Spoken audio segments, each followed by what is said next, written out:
ಎಲ್ರಿಗೂ ನಮಸ್ಕಾರ ಸ್ನೇಹಿತರೆ, ಅಡುಗೆ ಚಾನಲ್ಗೆ ಸ್ವಾಗತ. ಒತ್ತು ಶಾವಿಗೆ ರೆಸಿಪಿ ತೋರಿಸ್ಕೊಡ್ರಿ ಅಂತ ನನಗೆ ಕಮೆಂಟ್ಸ್ ಬರ್ತಾಯಿತ್ತು. ಸ್ವಲ್ಪ ಬೇಗನೆ ತೋರಿಸಿ ಅಂತ ಹೇಳ್ತಾಯಿದ್ರಿ. ಇನ್ನೂ ಬಿಸಿಲಿದೆ ಸ್ನೇಹಿತರೆ, ತುಂಬ ಚೆನ್ನಾಗಿದೆ ಬಿಸಿಲು ಮಾತ್ರ. ಇಂಥ ಬಿಸಿಲಲ್ಲಿ ಸಂಡಿಗೆಗಳು ಇಟ್ಕೊಂಡ್ರೆ ತುಂಬ ಚೆನ್ನಾಗಿ ಒಣಗುತ್ತೆ.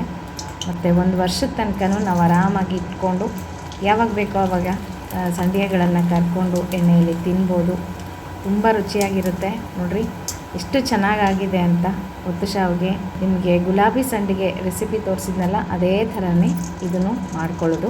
ಯಾವ ಮೆಜರ್ಮೆಂಟಲ್ಲಿ ನಾವು ಅಕ್ಕಿ ನೀರನ್ನು ಇಟ್ಕೋಬೇಕು, ಯಾವ ಅಳತೆಯಲ್ಲಿ ಅಂತ ತೋರಿಸ್ತೀನಂತೆ. ನೋಡಿರಿ, ನಮ್ಮ ಮನೆಯಲ್ಲಂತೂ ಸಂಡಿಗೆಗಳೆಲ್ಲ ಮಾಡಿದ್ದು ಮುಗೀತು. ಇನ್ನು ಹಪ್ಪಳಗಳು ಮಾಡ್ತೀನಿ, ಅವಾಗ ನಿಮಗೂ ಸಹ ತೋರಿಸ್ಕೊಡ್ತೀನಿ. ನೋಡಿರಿ ಎಷ್ಟು ಕ್ರಿಸ್ಪಾಗಿದೆ ಅಂತ ನೋಡ್ತಾ ಇದ್ದೀರಾ ನೀವು. ಈಗ ಅಕ್ಕಿ ಮೆಜರ್ಮೆಂಟನ್ನು ತಿಳಿಸ್ಕೊಡ್ತೀನಿ ನಿಮಗೆ. ನಾನಿಲ್ಲಿ 2 ಲೋಟದಷ್ಟು ಅಕ್ಕಿ ತೊಗೊಂಡಿದ್ದೀನಿ. ಇದು ರೇಷನ್ ಅಕ್ಕಿ. ನಾನು ಗುಲಾಬಿ ಸಂಡಿಗೆಗೆ ಏನು ತೋರಿಸಿದ್ನಲ್ಲ ಅದೇ ಥರನೇ ಒಂದು ದಿನ ನೈಟ್ ನೆನೆ ಹಾಕಿಬಿಡಬೇಕು. 2 ಗ್ಲಾಸ್ ಅಥವಾ 3 ಗ್ಲಾಸ್ ನೀವು ಎಷ್ಟು ಹಾಕ್ತಿರೋ ಅಷ್ಟು. ನಾನಿಲ್ಲಿ 2 ಲೋಟದಷ್ಟು 2 ಪಾವ್ನಷ್ಟು ತೊಗೊಂಡಿದ್ದೀನಿ ಅಕ್ಕಿನ. ರಾತ್ರಿ ನೆನೆ ಹಾಕಿಬಿಟ್ಟು 2 ದಿನ ಚೆನ್ನಾಗಿ ನೆನೆಯಬೇಕು. ಅಕ್ಕಿ ಎಷ್ಟು ಚೆನ್ನಾಗಿ ನೆನೆಯುತ್ತೋ 2 ದಿನ 3 ದಿನ ನೆನೆಸಿದಷ್ಟು ನೀವು ಸಂಡಿಗೆಗಳು ತುಂಬ ಚೆನ್ನಾಗಿ ಹಗುರವಾಗಿ ಬರ್ತವೆ. ಹಾಗಾಗಿ 2 ದಿನ 3 ದಿನ ಅಕ್ಕಿನ ಚೆನ್ನಾಗಿ ನೆನೆಸಬೇಕು. ಅಂದರೆ ಬೆಳಗ್ಗೆ ಸಾಯಂಕಾಲ ನೀರನ್ನು ತೆಗಿತಾ ಇರಬೇಕು, ಇಲ್ಲಾಂದರೆ ವಾಸನೆ ಬಂದುಬಿಡುತ್ತೆ ಅಕ್ಕಿ. ಹೀಗೆ ಅಕ್ಕಿ ನೆನೆ ಹಾಕಿಬಿಟ್ಟು ಇದಕ್ಕೆ ಯಾವ ಮೆಜರ್ಮೆಂಟಲ್ಲಿ ನಾವು ನೀರನ್ನು ತೊಗೋಬೇಕು ಅಂತ ನಿಮಗೆ ತಿಳಿಸ್ಕೊಡ್ತೀನಂತೆ. 2 ಲೋಟ ಅಕ್ಕಿಯನ್ನು ತೊಗೊಂಡಿದ್ದೀನಿ. ಇದು ರೇಷನ್ ಅಕ್ಕಿ. ನೀವು ಮಾಮೂಲಿ ಸೋನಾ ಮಸೂರಿ ಅಕ್ಕಿ ಸಹ ತೊಗೋಬೋದು. ರೇಷನ್ ಅಕ್ಕಿ ತೊಗೊಂಡ್ರೆ ಇನ್ನೂ ಚೆನ್ನಾಗಾಗುತ್ತೆ ಸಂಡಿಗೆಗಳು. ಹೀಗೆ 2 ದಿನ ಚೆನ್ನಾಗಿ ನೆನೆಸಿ ನೀರೆಲ್ಲ ತೆಗೆದು ನಾನೀಗ ಇಟ್ಕೊಂಡಿದ್ದೀನಿ. ಇದಕ್ಕೆ 2 ಲೋಟದಷ್ಟು ಅಕ್ಕಿಗೆ 2 ಲೋಟದಷ್ಟು ನೀರನ್ನು ಹಾಕಿ ನಾನಿಲ್ಲಿ ರುಬ್ಕೊತಾ ಇದ್ದೀನಿ.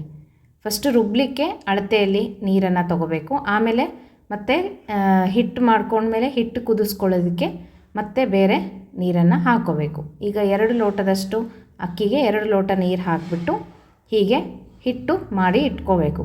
ರಾತ್ರಿ ಮಾಡಿ ಇಟ್ಕೊಳ್ರಿ, ಚೆನ್ನಾಗಾಗುತ್ತೆ. ಒಂದು ಸ್ವಲ್ಪ ಹುಳಿ ಬರುತ್ತೆ, ಸಂಡಿಗೆ ಸಹ ತುಂಬ ರುಚಿ ಇರುತ್ತೆ. ಆಗಲ್ಲ ನಮಗೆ ಅಂದರೆ ಬೆಳಗ್ಗೆ ಸಹ ನೀವು ರುಬ್ಕೋಬೋದು. ಇದಕ್ಕೆ 1 ಹಿಡಿಯಾಗಷ್ಟು ಸಬ್ಬಕ್ಕಿ, ಅದನ್ನು ಸಹ ರಾತ್ರಿ ನೆನೆ ಹಾಕಿ ಬೆಳಗ್ಗೆ ಅದನ್ನು ರುಬ್ಕೋಬೇಕು. ಸಬ್ಬಕ್ಕಿ ಹಾಕಿದ್ರೆ ತುಂಬ ಹಗುರವಾಗಿ ಸಂಡಿಗೆಗಳು ಬರುತ್ತೆ. ಎಣ್ಣೆಲಿ ಹಾಕಿದ ತಕ್ಷಣ ನಮಗೆ ಆ ಪಟ ಅಂತ ಶಬ್ದ ಬರುತ್ತಲ್ವ, ಆ ರೀತಿ ಅರಳ್ಕೊಳ್ಳುತ್ತೆ ಸಂಡಿಗೆಗಳು. ಹಾಗಾಗಿ ಸಬ್ಬಕ್ಕಿ ಹಾಕೋದು ಮರಿಬೇಡ್ರಿ, ಸ್ವಲ್ಪನೇ ಹಾಕಿರಿ. ರಾತ್ರಿ ನೆನೆ ಹಾಕಿ ಬೆಳಗ್ಗೆ ಈ ರೀತಿ ಚೆನ್ನಾಗಿ ನೆಂದ ಮೇಲೆ ಇದನ್ನು ನುಣ್ಣಗೆ ಪೇಸ್ಟ್ ಮಾಡ್ಕೋಬೇಕು. ಸ್ವಲ್ಪನೂ ಗಂಟಿರಬಾರ್ದು ಮತ್ತು ಸಬ್ಬಕ್ಕಿನೂ ಉಳಿದಿರಬಾರ್ದು, ಆ ರೀತಿ ಮೆತ್ತಗೆ ಪೇಸ್ಟ್ ಮಾಡ್ಕೋಬೇಕು. ಈಗ 2 ಲೋಟ ಹಿಟ್ಟು ಮಾಡ್ಕೊಳ್ಳೋದಕ್ಕೆ ಅಂದರೆ ರುಬ್ಕೊಳ್ಳೋದಕ್ಕೆ ನೀರು ತೊಗೊಂಡಿದ್ವಿ. ಇಲ್ಲಿ ಈಗ ಇನ್ನೂ 2 ಲೋಟದಷ್ಟು ಅಥವಾ 3 ಲೋಟದಷ್ಟು ನೀರನ್ನು ಹಾಕೋಣ. 1ಕ್ಕೆ 2 ಆಯಿತಾ, 1ಕ್ಕೆ 2 ಅಳತೆಯಲ್ಲಿ ನೀರು ಹಾಕೋಬೇಕು. ಈಗ ನಾನು 2 ಲೋಟಕ್ಕೆ 4 ಲೋಟದಷ್ಟು ನೀರನ್ನು ಹಾಕಿದ್ದೀನಿ. ಒಂದು ಸ್ವಲ್ಪ ಜಾಸ್ತಿ ಹಾಕಿದ್ರೂ ತೊಂದರೆ ಇಲ್ಲ. ಒತ್ತು ಶಾವಿಗೆಗೆ ಮಾತ್ರ ನೀರು ಕಡಿಮೆ ಇರಬೇಕು. ಗುಲಾಬಿ ಸಂಡಿಗೆಗೆ 1 ಗ್ಲಾಸ್ ನೀರು ಜಾಸ್ತಿ ಇರಬೇಕು. ಹಾಗಾಗಿ 1ಕ್ಕೆ 3 ಗುಲಾಬಿ ಸಂಡಿಗೆಗೆ ಇಟ್ಕೊಳ್ರಿ. ಒತ್ತು ಶಾವಿಗೆ ಮಾಡ್ತೀವಿ ಅಂದರೆ 1ಕ್ಕೆ 2 ಅಥವಾ 2.5, ಒಂದೊಂದು ಅಕ್ಕಿ ಜಾಸ್ತಿ ನೀರು ಹಿಡಿಯುತ್ತೆ. 2, 2.25, 2.5 ತನಕನೂ ಹಿಡಿಯುತ್ತೆ. ಹಾಗೆ 1ಕ್ಕೆ 2 ಒತ್ತು ಶಾವಿಗೆಗೆ, 1ಕ್ಕೆ 3 ಗುಲಾಬಿ ಸಂಡಿಗೆಗೆ. ಒತ್ತು ಶಾವಿಗೆಗೆ ಸ್ವಲ್ಪ ಗಟ್ಟಿ ಇರಬೇಕು ಹಿಟ್ಟು, ಯಾಕಂದರೆ ನಾವು ಒರಳಲ್ಲಿ ಹಾಕಿ ಒತ್ತುತ್ತೀವಲ್ವ ಶಾವಿಗೆನ, ಅದಕ್ಕೋಸ್ಕರ. ನೀರಾಗಿದ್ದರೆ ಚೆನ್ನಾಗಿ ಬರೋದಿಲ್ಲ, ಮುದ್ದೆ ಥರ ಬಿದ್ದುಬಿಡುತ್ತೆ. ಹಾಗಾಗಿ ಈಗ ನೀರು ಚೆನ್ನಾಗಿ ಕಾದ ಮೇಲೆ ಅದಕ್ಕೆ ರುಚಿಗೆ ತಕ್ಕಷ್ಟು ಉಪ್ಪು ಮತ್ತು ಇಂಗು ಧಾರಾಳವಾಗಿ ಹಾಕಬೇಕು. ಘಮ ಬರುತ್ತೆ, ಚೆನ್ನಾಗಿರುತ್ತೆ ಸಂಡಿಗೆ. ಸ್ವಲ್ಪ ಎಣ್ಣೆ ಹಾಕಿಬಿಟ್ಟು ಹೀಗೆ ಹಿಟ್ಟು ಮಾಡ್ಕೊಂಡಿರ್ತೀವಲ್ವ, ಅದನ್ನು ಹೀಗೆ ಒಬ್ಬರು ಹಾಕ್ತಾ ಇರಬೇಕು, ಒಬ್ಬರು ತಿರುಗಿಸ್ತಾ ಇರಬೇಕು.